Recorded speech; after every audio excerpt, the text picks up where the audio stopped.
it's Shirley with Spirit of Matter, and this is an episode on a topic I haven't talked about in a while, and that's essential oils. Um, Today's chosen oil is Manuka essential oil, not Manuka the honey, Manuka essential oil. And before I begin to talk about Manuka, I want to talk about essential oils in general and a little bit about why have I been not addressing this topic. Well, first of all, many of the sources for getting essential oils or even getting education are MLM related, and I have no desire to um, contribute to exploitation, scammy stuff that go against everything that is the essence of herbs, basically, or the essence of plants and trees. Um, but the other thing is that, um, yeah, so there's that thing, and the other thing, there is this question of safety.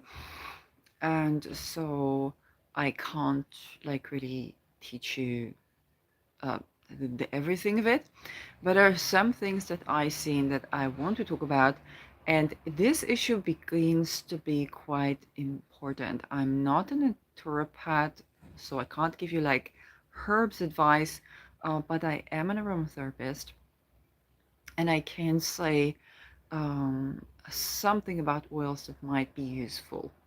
So first of all, oils dilute, essential oils dilute in oils and fatty things. Okay, they do not dilute in water. You don't add a drop of essential oil to your water. Okay, they do dilute in alcohol, so you can make a spray, or you can put them in oil that is, organic, cold press if you can get your hands on it. And you want to make sure you don't use stuff that's not completely natural when you're using the essential oils on your skin, okay? Because it causes everything you put on your skin to absorb deeper into the body. So even it's like your facial serum, or especially the face, because we tend to put makeup on our face, and we do want to separate as much as we can and make sure that the makeup is like completely natural. I'm not saying like don't wear makeup. It's not. I'm not one of those, people like no. It's not the point at all. But definitely you want to make sure that you're not putting toxins in your body when you do that. And so another thing about dilution is that you need to know the percentages. And here you better be safe than sorry. Um, and I really can't teach you the whole thing about dilution. But as far as, okay, for basically if you want to use something on our body, not our face, our body, or our feet, we use 5%. If it's something like local and extra, extra strong, it would be like up to 10%, but that's very, like, that's something you do with someone who knows what they're doing. If it is like for the face, then anywhere around 0.5% would probably be okay. And for people who do use it internally, I'm going to shock some people. I'm going to talk about this. There's only 1% of essential oil in carrier oil. Now, what the fuck is internal use of essential oil? Well, this is something you also do with an aromatherapist. You don't do it by yourself. Um, and that is that is not allowed in all countries. I want to tell you the story of why, because this is going to be important. I think it was in England that a person was ordered to take a drop of essential oil in a spoonful of carrier oil, which is kind of like vegetable oil. And they took a spoonful of essential oil. They're no longer with us. So, a couple of things to learn from this. One is if you are an aromatherapist and you blend essential oils for internal consumption, buy the vegetable oil that's fit for your client, blend the stuff yourself, and order them to take a spoonful of the blended stuff to reduce the risk of them like unaliving themselves and in a very unpleasant way. So that's one thing. Another thing is that these substances are potent. It's natural, it's true, but it is also potent. Okay, it's also chemistry. It's also the stuff that basically you get the concentration of the essence of the plant. This is why it's so powerful. This is why it's so needed right now. Um, and that's why I'm making this video. Because right now, when many of the things that, how should I say it? To be autonomous, yes, you have to break the illusion that somebody can tell you about you, whether they're an astrologer, a shaman or a healer, and or any type of authority. Yes, you need to break the illusion that somebody can tell you or define you for you, or somebody can tell you about you better than you. Okay, people learn dogmas. How does that apply to you is something that you are needed to understand. Um, and it's more and more important for people to learn how to make themselves healthy. Okay, this is also more and more important as we get into situations where if food is sometimes not abundant or you can't eat all the things that would make your skin glow, okay, and your nervous system to be healthy, um, and you're learning new methods of tending to that, where there are certain places, certain times, there are certain people that need to be in all kinds of places, um, and when you have something with you, then that is quite helpful. So people can't really depend on having like a prescription drug that will always be there for them. And also people can't really depend on being treated by another person. Okay. So more and more people really learn how to treat themselves. This is a part of Chiron in Aries that has been ongoing since I think 2018 or 19 even, or even before that. So this is a part of Chiron in Aries. Chiron is healing, Aries is doing it by yourself and comprising it by yourself. Um, and that's getting, I think, more and more the case. I also believe that from a bird's eye view, a part of why we see all the things we see with conventional medicine, as well as the supposed kind of like standardization or whatever is happening, whether with the astrology or with the holistic medicine in general. I think from a bird eye view, this is preparing us to do these things by ourselves.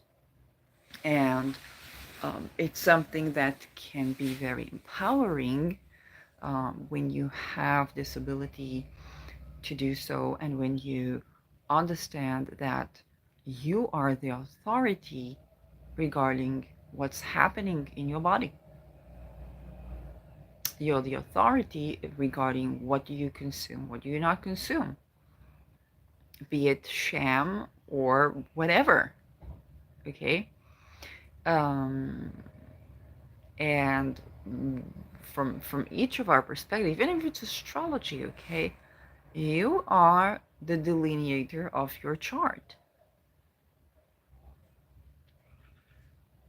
Okay, one of the like had a friend that's kind of like fighting psychiatry and so on and corruption there, and she really wants to like exterminate everything that is psychology, psychiatry, and astrology. Anybody that gives consultation.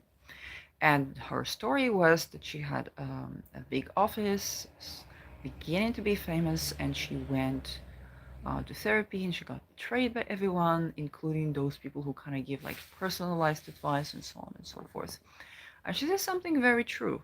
It's like if you are about to be like famous or known, then the person will not uh, tell you that, or the person can cut your wings. And I want to address it from the point of view of an astrologer and from the point of view of holistic medicine. First of all, from the point of view of astrology, people have synastries with one another. Okay, that means that um, this is a relationship as any relationship. So if a client comes with a power issue to have like a prominent Pluto or something like that, it's not their problem. Okay, they are dealing with that in their lives, and it's only them that can tell how to cope with that. I can give a lot of dogmas, yeah, but let's say the astrologer gets into that transit or into that collision. Okay, those themes play out. And even in psychology, we will say, yes, we look at projection, we look at what is countertransference. Okay? That's hogwash. That's blaming the child that was abused in their abuse. This is what it is. Saying, oh, it's not okay that the adult had countertransference and acted this out, but oh, it was the child that was seducing, that dude was doing this, was doing that. It was like, this is hogwash. Children are children. Okay? And so when it comes to oils, when it comes to aromatherapy, you see absolutely that things get also rowdy in that way. And you know, you want to be able to cook for yourself, and you want to be able um, to prepare your medicine, and you want to be able to rely on yourself so that you have a center. It doesn't mean you don't take advice, but you have a center that people can't decentralize or tilt, and you don't give that much power away. This is why learning astrology and participating perhaps another way of delivering the knowledge rather than the power inequality type of consultation, I think is a good progress that we are heading to. From a bird eye view, that's where it's leading us. Um, and this is why I think it is important to talk about our tools and practices that can help each other. Okay, so for Manuka oil. So Manuka oil is an essential oil that is relatively new when it comes to like the physical properties. So it's anti-inflammatory and it's very much, I'm not going to list all like the main stuff. It's anti-inflammatory for its sesquiterpenes. Okay, sesquiterpenes are a chemical component that is kind of like a heavy molecule in essential oil that allows you to ground yourself, feel more calm, collected, but also work on changing the cellular memory in your body. Okay, work on grounding new information and also on releasing old traumas. So this is sesquiterpenes in general. Okay, something we always want to have in our blends. Okay, So we're thinking about KSM, or it's just it's basically K is for ketones, so it's kind of like upper nodes. Okay. And then the S is the sesquiterpenes, kind of like what holds the blend.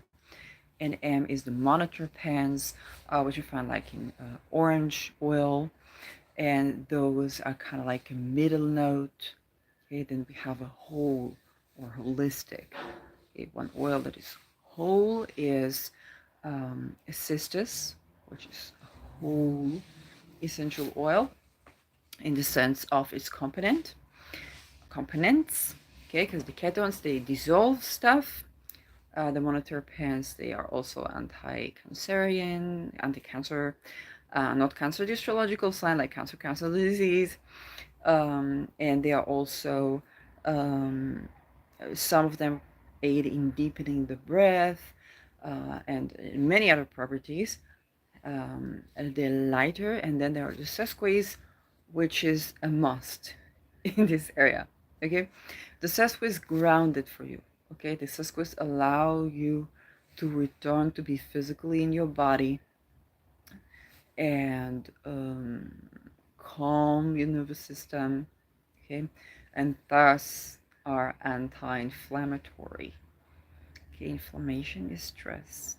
That's basically what it is, and in your food, of course. So for Manuka, it has the sesquies. Yes, particular sesquies to Manuka oil on a holistic level. Okay, so it's also antifungal, which you also want to remember. It's more antifungal than tea tree. Are very good for if you have like athlete's foot or stuff like that. And the type of antifungal that it is allowing you to see the light within the tunnel. Okay, so let's say there's some stagnation in your life.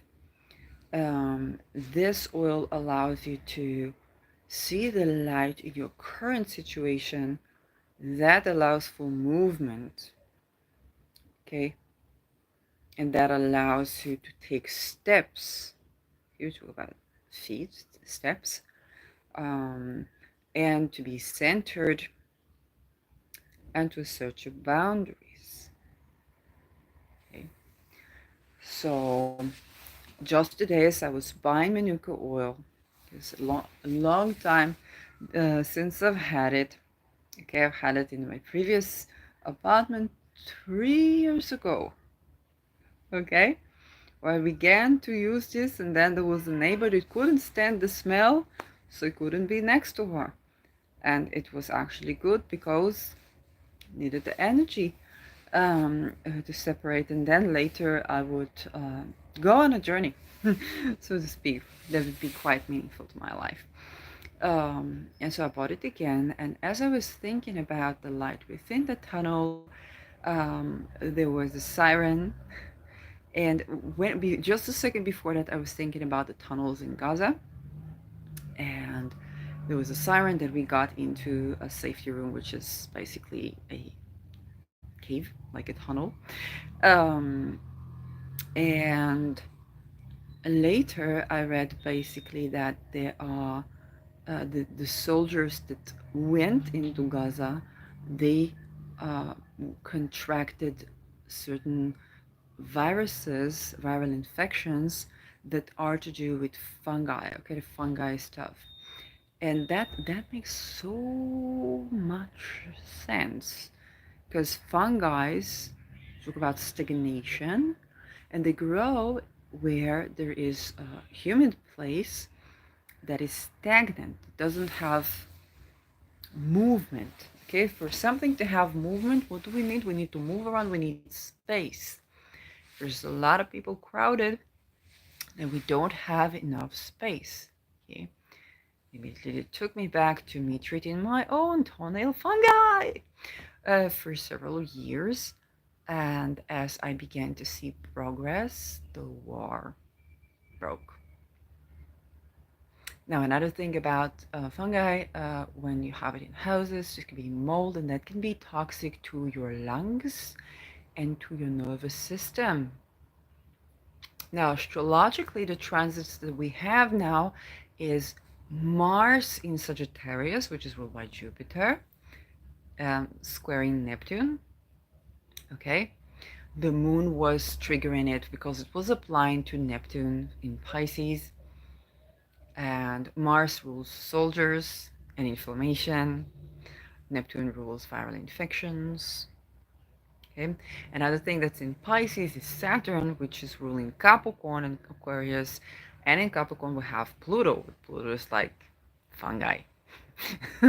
Pluto Saturn is like it's totally just like that's fungi in the nail, in the skin, in the hair, like whatever, or in structures if it's a building, and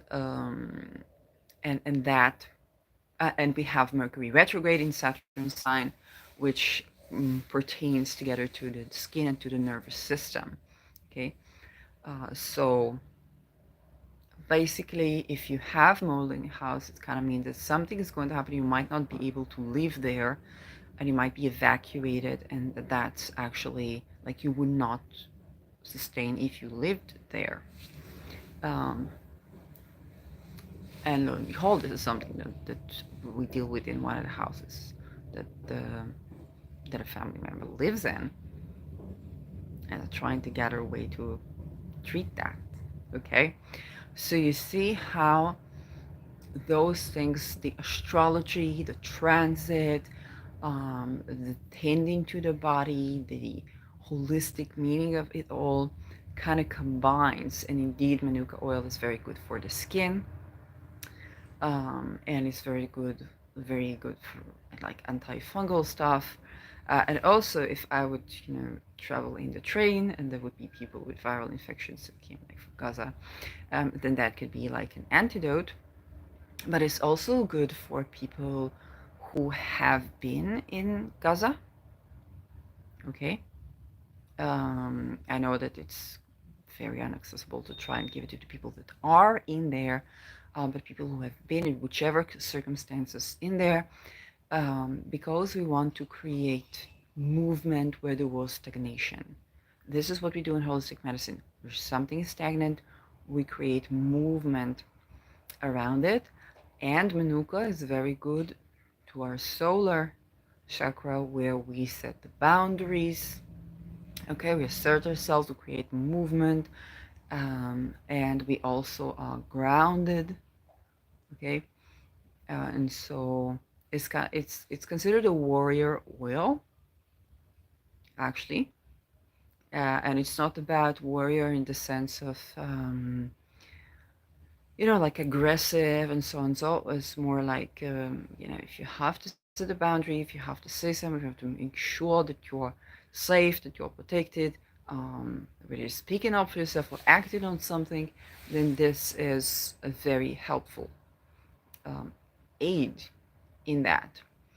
So for the transit of Mars squaring Neptune, okay, if you weren't using like Bach flowers with some Martian remedies, then or tincture.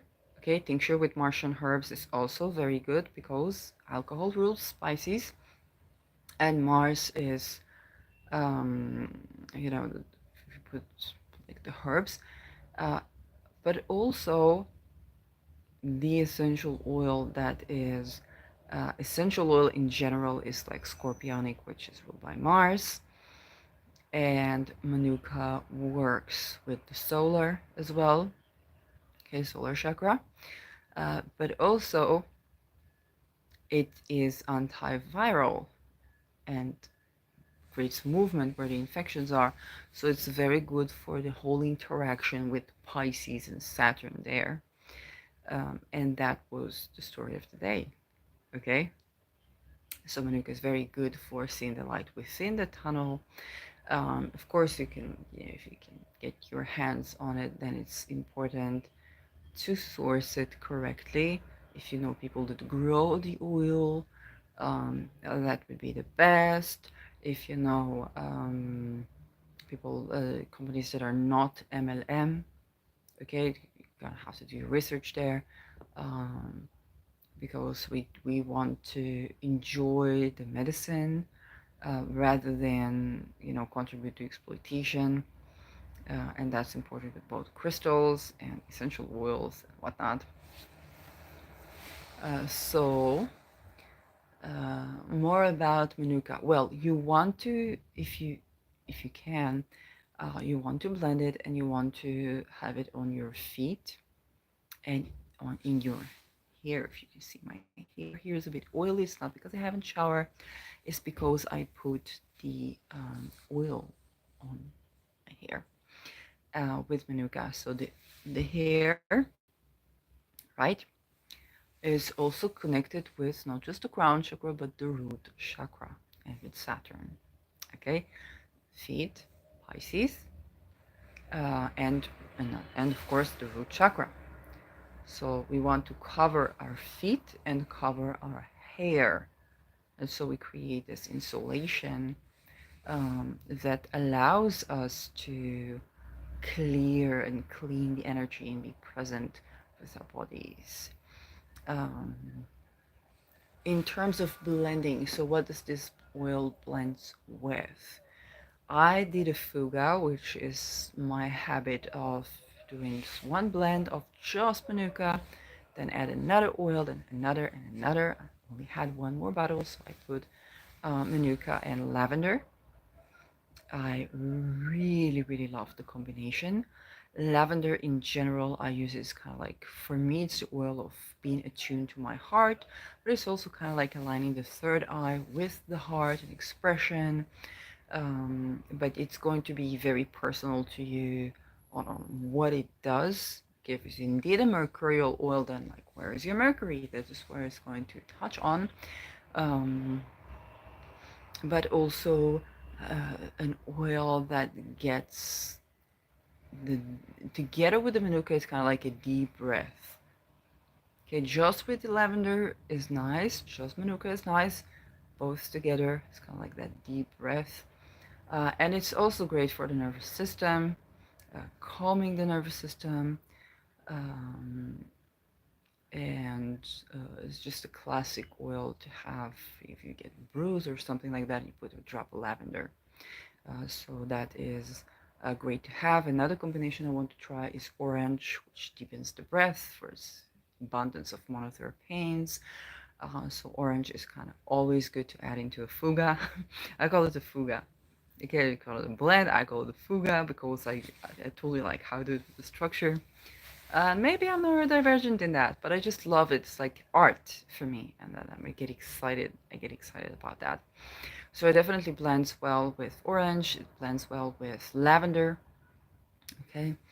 Um, you can, if you want to get the anti-traumatic effect, then you can blend it with cistus. Yes, cistus is quite expensive, but it's highly important in this time. Okay, this is the oil that I must talk about um, somewhere in the future because this is really, really important to have. So that is one way to go about it. And you can add something like uh, silver fir. I think right now is also very, very, very tender and highly useful. Silver fir is is basically a tree that gives you a sense of hope.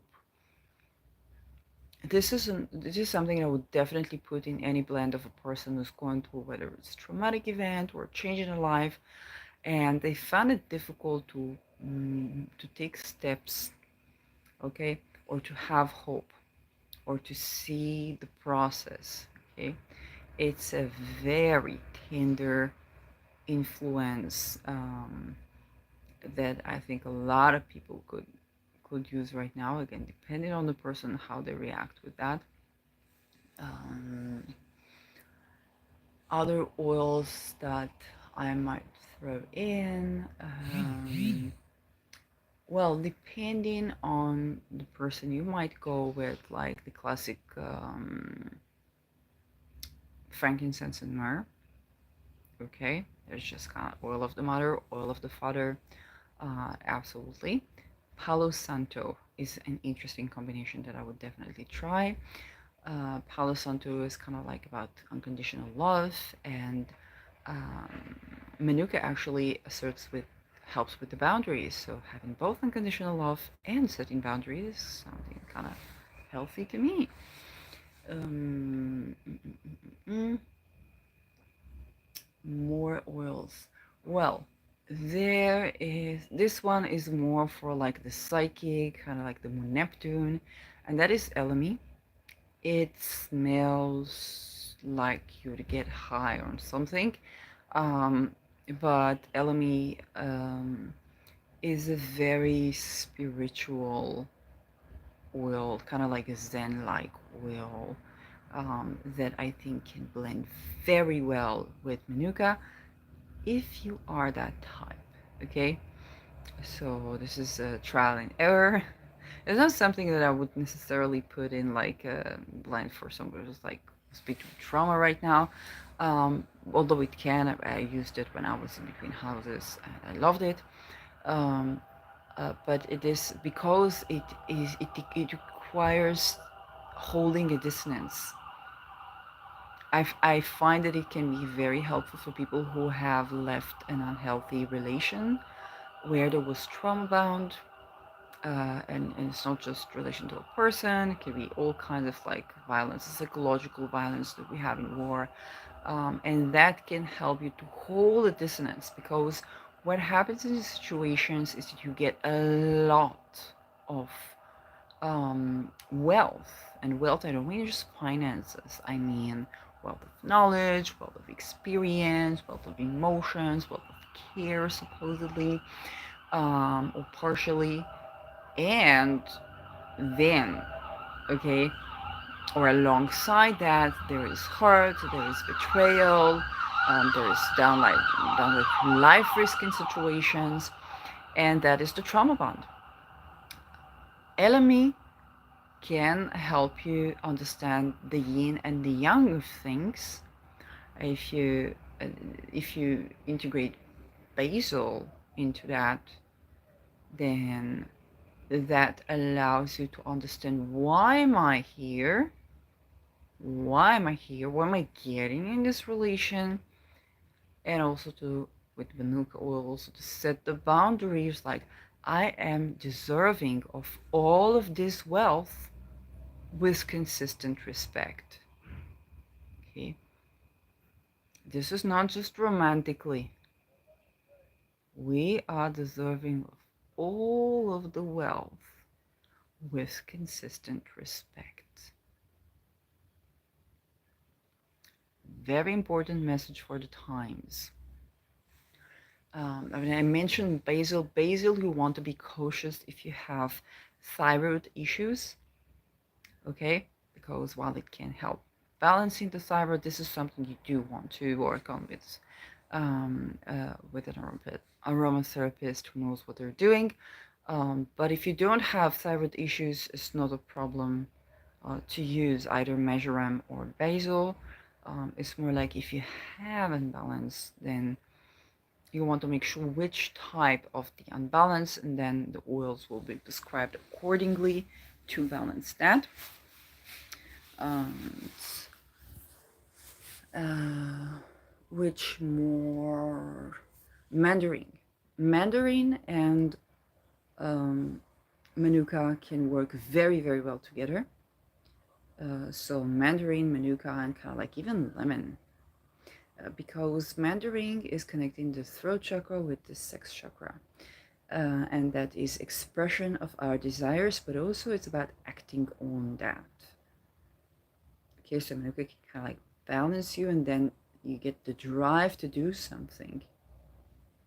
Think about the smell of mandarin. It's a very distinct smell. Also Manuka. And another oil that came up today for me was carrot seed oil. And carrot seed oil, I have a story about it because when I was in between houses, I bought a whole bottle of it.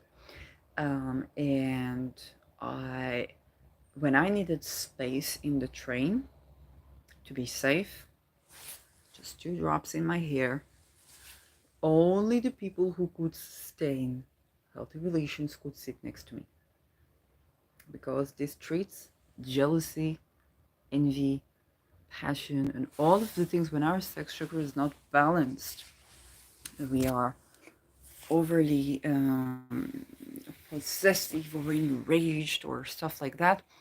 This one releases all of that, and it has a distinct smell. Some people adore it. I adore it. Some people cannot stand it. Okay, so when you want to be surrounded by people who are, you know, okay with you, it's like and repel those who cannot stand it, then you work with this oil.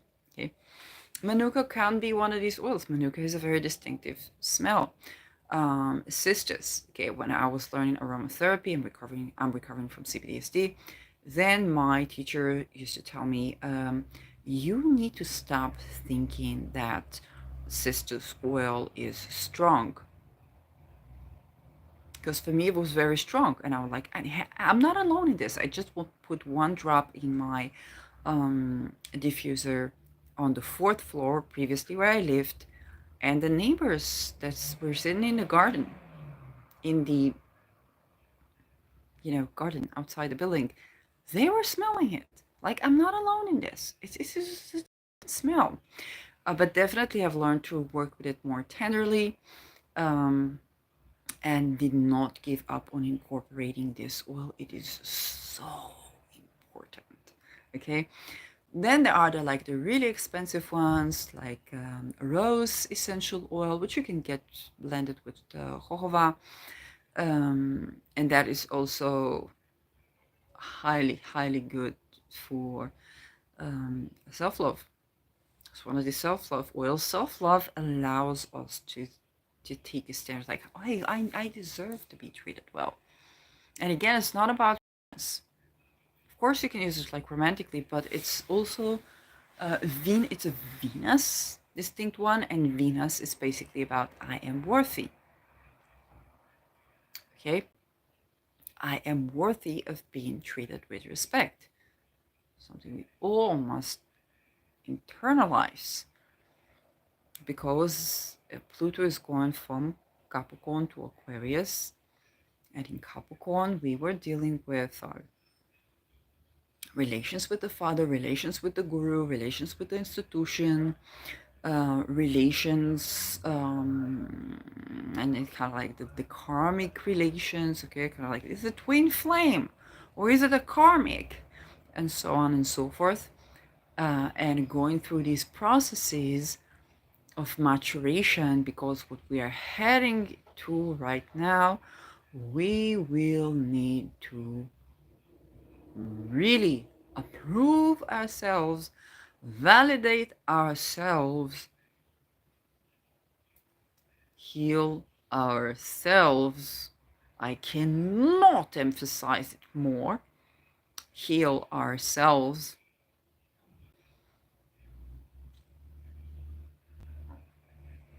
And there aren't going to be people around that we can just turn to and give our power to anymore.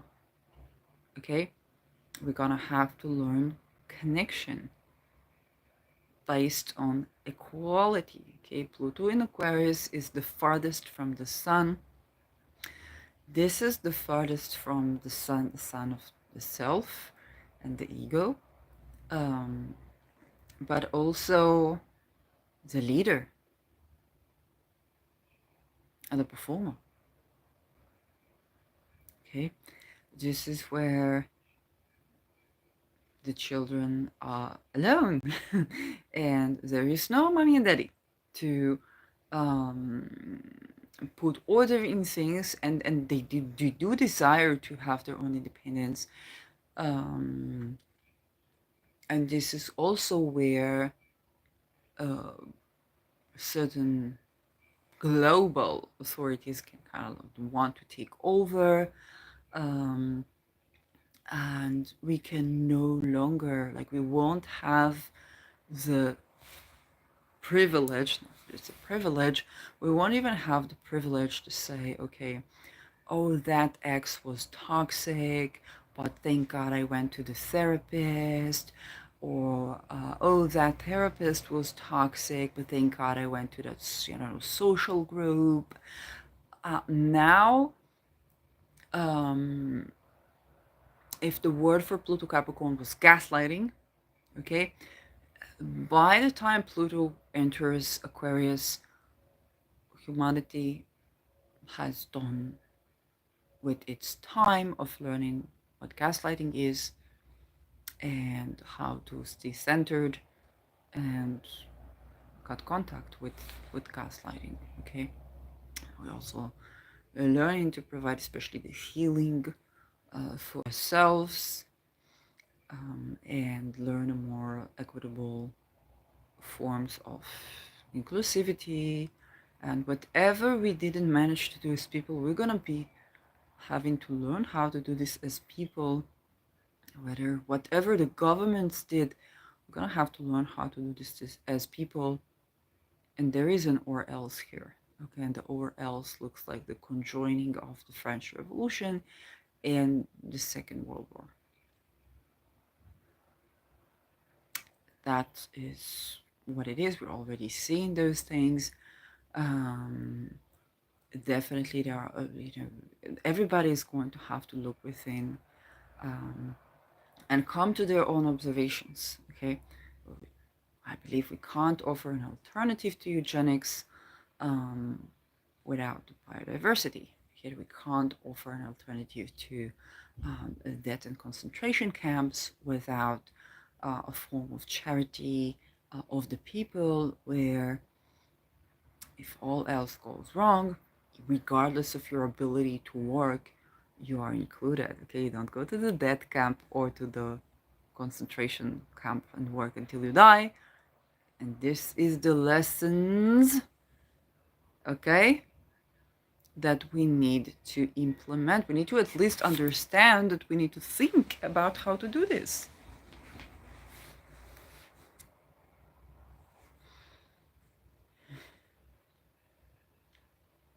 There won't be an astrologer to call to. There won't be an therapist to call to. Okay, it's going to be learning the craft and picking up the fruits and trying things and learning about connection, observing nature. Okay, from a bird eye view, we are reconnecting with the ability to observe and make conclusions and scientifically really discover the world in ways we haven't before.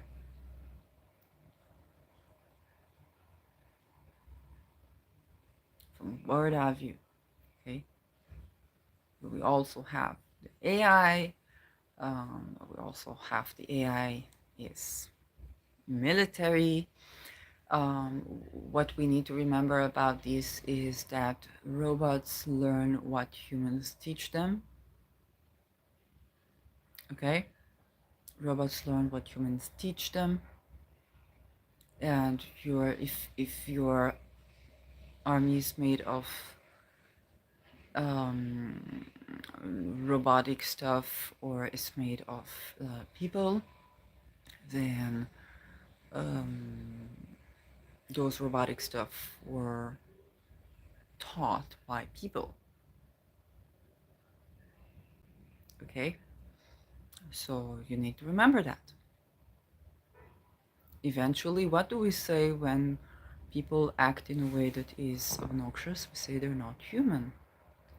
Okay, and what do we say about robots that act in the same way? They are human. They're human. This is humanity. We're still dealing with humanity here. It looks different, but it's humanity we're dealing with. Okay, um, and the humans are going to blend in with this technology, and there are the pros and cons for that. We already begin to see, the surge in people with like amputated limbs or stuff like that.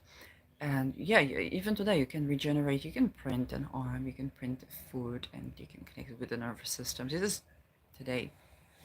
and you're learning, and you're kind of half a robot, and it allows you to persist. And the other step is shape shifting. Here, basically, shape shifting. It's kind of like supposedly like the next step. Um, and right now, it's happening also through conflict. So this is just part of the times we're living in. The sky is becoming hectic. We're gonna have flying cars, and yeah, the aspiration kind of for humanity is to be intergalactic. Okay, so blending with technology to be intergalactic is pretty much something that a lot of people are going to try. Um, and at the same time, the play of dimensions is that we go back to go forward. Okay, when I was doing my thesis proposal back in 2017, it was Back to the Future. Okay, epistemic standards for empiricism in philosophy of medicine, or medicine, the eyes of philosophy of science. But definitely, I called it Back to the Future because we re-examine what was, and then we set a trajectory because what it's not because what was it was is what will be, but because there are things that were that we want to take with us and embed into what will be. Okay, and the connection with our soul is another part of this evolution. Our radical acceptance of our being uniquely individual is an Aquarian trait. And those things are the things we definitely want to keep talking about and to keep thinking about, because the ability to take with a grain of salt what we're being told by anyone and everyone is going to be important. Herbal stuff, or ethically sourced crystals, or ethically sourced essential oils can be one potent way, even if you don't do like astrological magic, and even if you do, okay, because this connects you with Earth, right? That is ruled by the planets. It also leaves you to um, observe things in perhaps an intense way, but not as intense as like, magical ritual and so on and so forth, or moon ritual and so on and so forth. Um, so another thing I have to say about this is that um,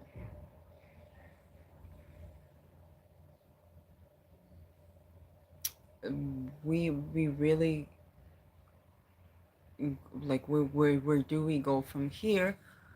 Well, Chiron is going to be on our physicality, where it's going to get to Taurus.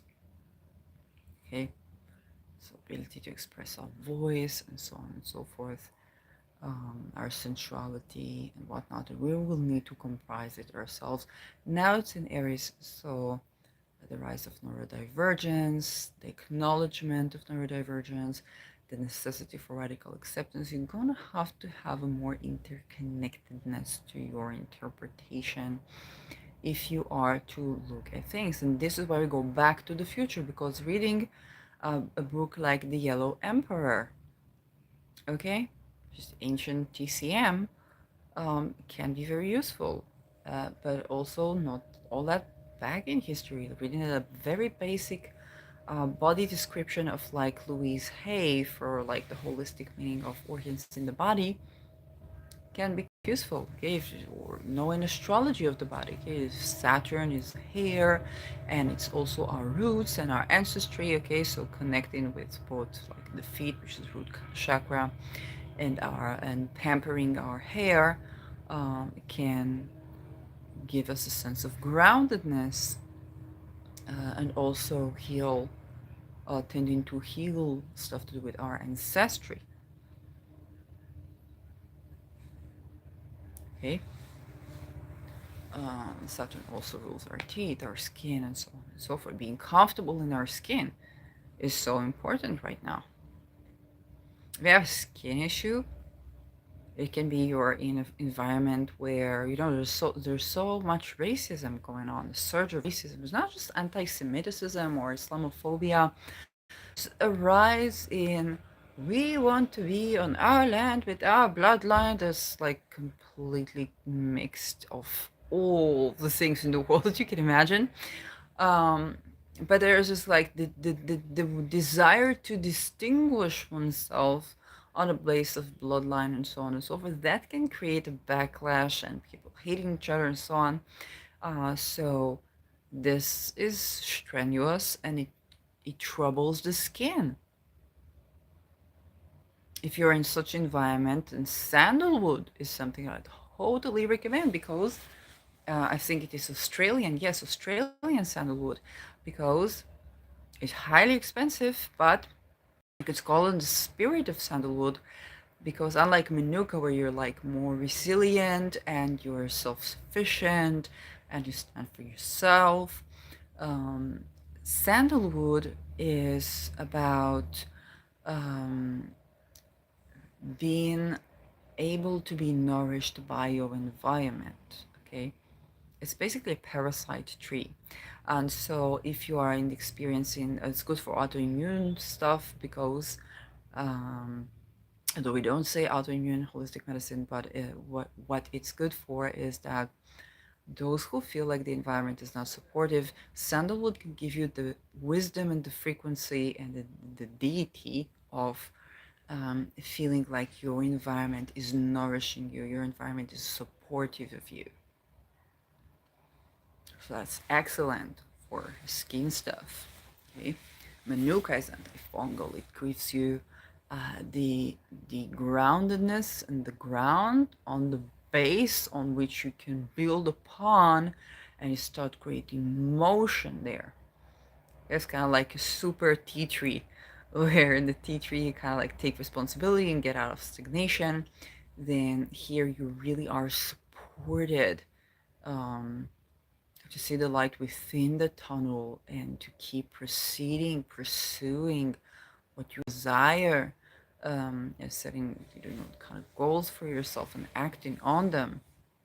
Okay, you can see how both of these are good for the skin for different reasons. One is feeling comfy in our own skin and being nourished by others. Another is nourishing ourselves and feeling comfy in our own skin, being not needing to be reliant on people or the surroundings all that much. Orange is about passion and expressing our passion and creativity. Okay, so that's very healthy for the skin. Lavender, our heart's desire, our communication, adaptability, remove stress, and that's also rejuvenating.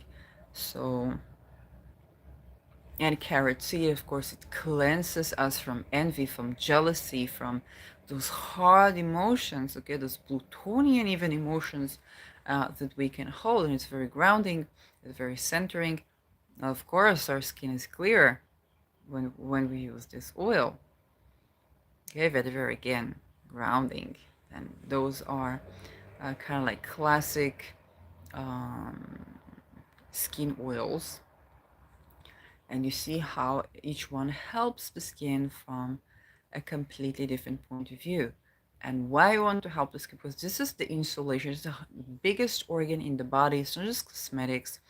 It's the insulation you have, especially if you're like an empath that tend to feel other energies. And even if you don't usually tend to be like that, there is a surge in non observable interference as a warfare in the world right now. Okay? If you don't know what I'm talking about, or you don't believe that exists, just wait until it reaches your city. Hopefully it won't, but it's planned to. So this is important to understand that when these things arise, it's not about invalidating the reality of things. It's not about you're imagining. It's not about, oh, take this, peel and then we'll fix it. You fix your brain. It's trauma is affecting your brain, absolutely. It's not a neural disease per se.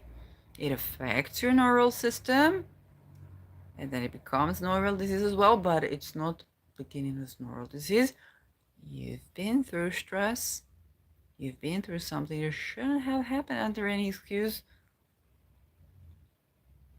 And now you need your resources because usually it's kind of like, oh, where do I live? Where do I work? How can I work? How can I get out of bed? Okay, that's that. That is not something. It's not the bug in your nervous system. Okay, you genuinely need the rest. You genuinely need the resources, and this is very important to remember that.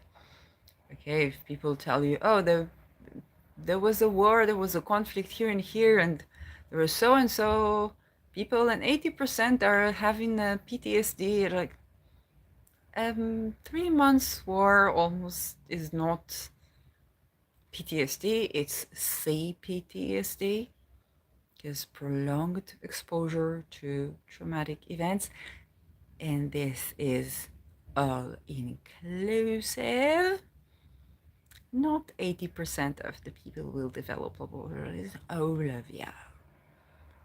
Each one, it expresses differently, and there are certain things needed to be tended to that will address the things that you see, hear, feel, and know. You are not imagining. And sometimes it's not even flashbacks.